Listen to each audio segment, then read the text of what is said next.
Hello, friends.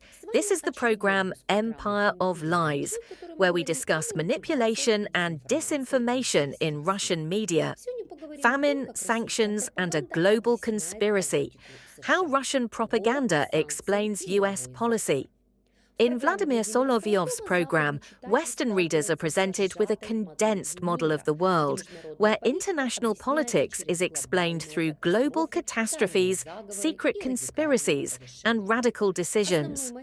The main motive is to present the United States not simply as Russia's adversary, but as a deliberate destroyer of the global economy, provoking famine, chaos, and war.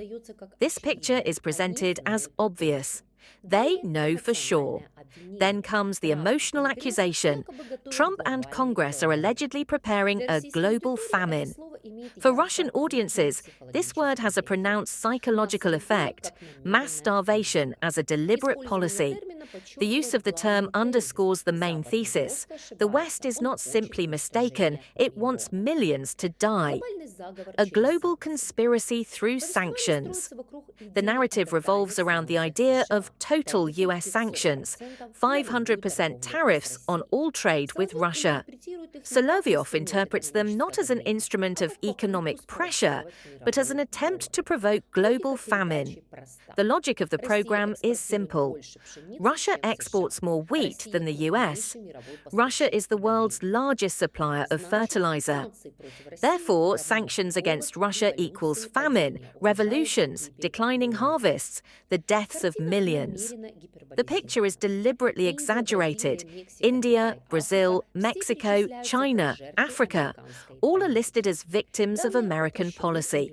The data is simplified or taken out of context, but what matters is not the fact, but the effect. The Western elite wants 5 billion people to starve. This is a classic propaganda ploy, equating Western sanctions with intentional mass genocide.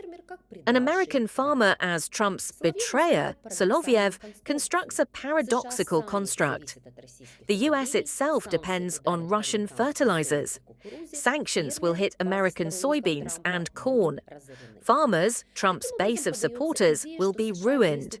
Thus, the idea is presented that the US is acting against its own interests. This reinforces the domestic narrative. Western elites are irrational, malicious, and hostile to their own populations.